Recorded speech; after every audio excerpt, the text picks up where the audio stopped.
The first seat you'll come to when you come in the loader's hatch is, of course, the loader's seat. He's got a small little circular seat which folds up.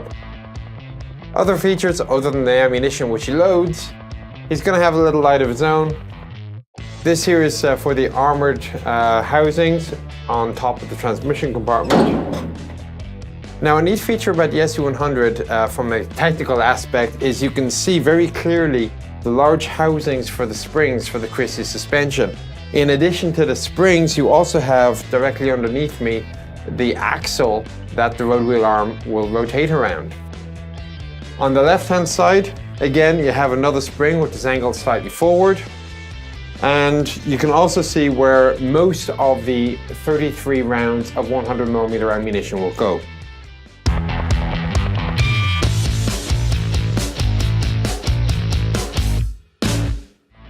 The gunner is located forward of the loader. He has his own folding seat which folds up against the gun.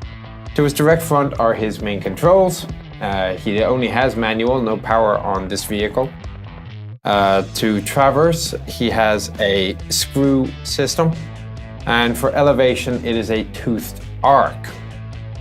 The gun is the D10S 100mm. Excellent weapon. It's all serviced through on the T-54 to T-55 series as well, and could also be found as a towed anti-tank on the Rapira. Semi-automatic type, so to get going, you simply open up the breech block, and every time you insert a round, the breech block will automatically close. At this point in the war, such systems are pretty much standard. The weapon had a max elevation at 20 degrees, depression of 3, and would do 16 degrees of traverse to either side. The one downside of it was that the overhang over 3.5 meters was very long, and you had to be very careful when you were driving this thing not to accidentally hit something. The weapon was sighted with a TSH-19. This was a vision sight which is located alongside the gun tube. This was graduated out with an effective range of 4,600 meters. Of course, you weren't going to hit tanks at that range, but you could shoot HE without any great difficulty. The only other things that you find for the gunner, directly above him is going to be the large two-piece side opening hatch, in which is the pretty much ubiquitous Mk4 sight at this point, which is traversable or adjustable in elevation. And also to the right, you're going to see the internal travel lock. This, you pull out the pin, it'll allow the travel lock to swing down, and then it'll connect to the eyelets on the back here. And this just reduces the stress which is going onto the elevation gear. The gun is mounted in a frame. The elevation trunnions are on vertical side pieces that meet at the bottom for the traverse. That itself slots into the mantlet housing, which is bolted to the front of the plate. Should the electric firing trigger, which is on the elevation handle, fail to work, there is a manual backup. You'll find that a little bit lower on the right. All you do is just simply push down. The easiest way to get into the driver's seat from the gunner's seat is to fold down the backrest, and that's done simply enough. The armrests form a U-shaped piece, the bar or the base of which is actually in notches on the back. You lift up the armrest, you can then lower down the seat back and just slide forward. Now the driver's position is a little bit different from that of the T-34. It's being moved a little bit forward, and also of course you have the large gun on the right hand side which gets in the way. As a result, the first difference is that the left steering tiller has been bent inwards a bit and kind of interferes with you. The second one is that the gear shift is now between your legs instead of off to the right. To save a little bit of room on the hatch opening system, you will recall the T-34 had a long piston here. Well, no, this is now a double torsion bar system. Pull it out, and you will seal your driver's hatch. The two periscopes with the two protective housings remain the same.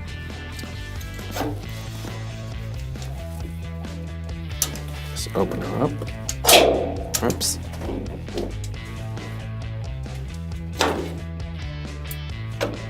There we go. The leg is much easier. Controls otherwise are pretty much similar. You have the same gear pattern. The switches for the starter and so on are in slightly different places. The master power is now forward and right. The front wheel suspension has been moved. This is now a vertical spring which is in your way. On the left side are where the starters are. We'll see them a little bit later for the oil and the one in the starter motor. To his right is storage for another 8 rounds of 100mm ammunition. To his very close right is the traverse mechanism. And you can see there's actually a lot of wasted space at the very bottom to the right where there is absolutely nothing in there. I guess you could leave some toolkits or some sort. You can, of course, you have to lean on your front to go and reach that release clip for the track tension system. And you can also see an exposed coil spring for the right number 1 road wheel suspension unit. Other than that, the controls are pretty similar to figure out. Clutch, brake, accelerator, a hand throttle. The engine cuts off the same way as on the T-34. You simply put the throttle to idle and that'll completely kill your fuel flow. Handbrake, again the same way. It is a simple drop lever. Another small quirk with steering is because the gun is mounted to the right, the vehicle's a little bit right heavy. This resulted in a tendency of the vehicle to drift right if not otherwise compensated. The steering itself is again same as the T-34, very simple clutch brake. Directly above him, this is the internal of the firing port. Very simply, you simply unscrew this just like all the other ones. Down it comes, you push forward the armored plug, and this is really more for the gunner to shoot out of than the driver. Starting the SU-100, as you can imagine, very similar to the T-34-85. So, of course, first thing, gear shift must be in neutral. Set your hand throttle about halfway forward, press down on the clutch. Next you want to do, of course, is pump. The horn doesn't work in this one, and then the starter motor. So it's been a little bit finicky today, so this might take a couple of goes.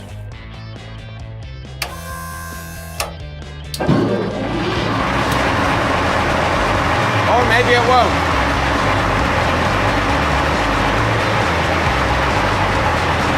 Okay, the gear shift pattern is exactly the same, forwards or backwards. So go slightly forwards.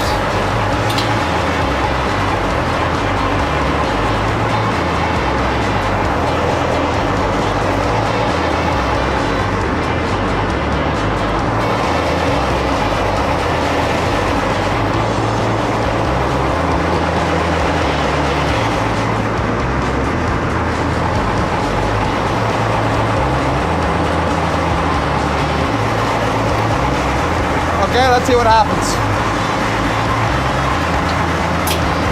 Brake off.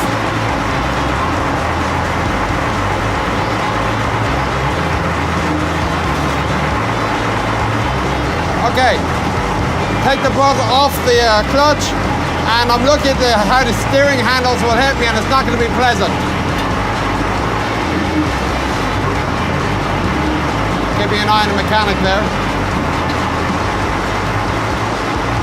Okay, back into neutral. And then forward into reverse.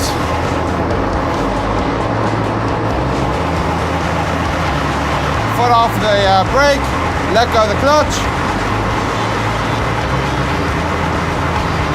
And backwards we go.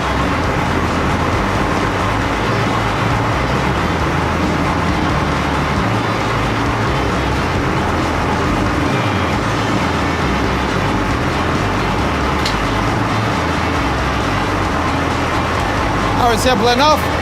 Put it back into neutral, just a little further into first. Back into neutral again. Let go of the clutch. I actually am in neutral. Reapply the handbrake.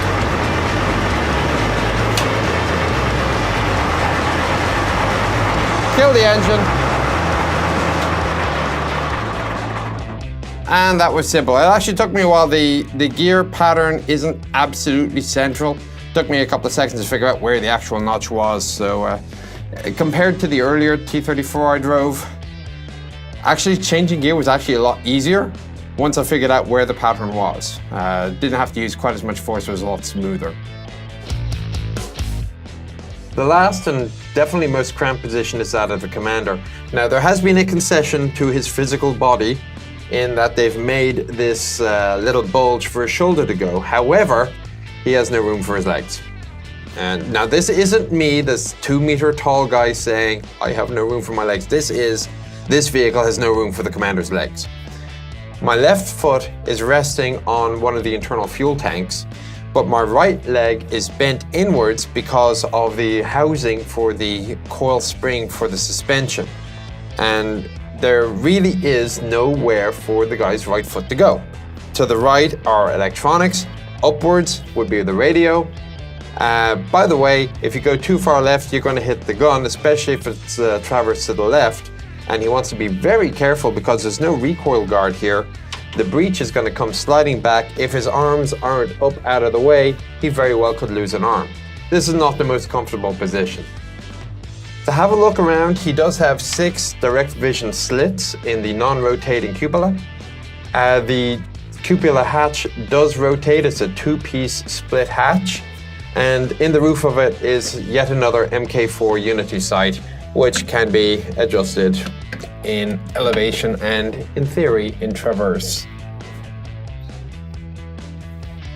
These old museum pieces, they're often a little bit stiff. Last point to note is directly beneath him is the escape hatch, which it looks like can only be used if the gun is traversed to the right, the breech to the left.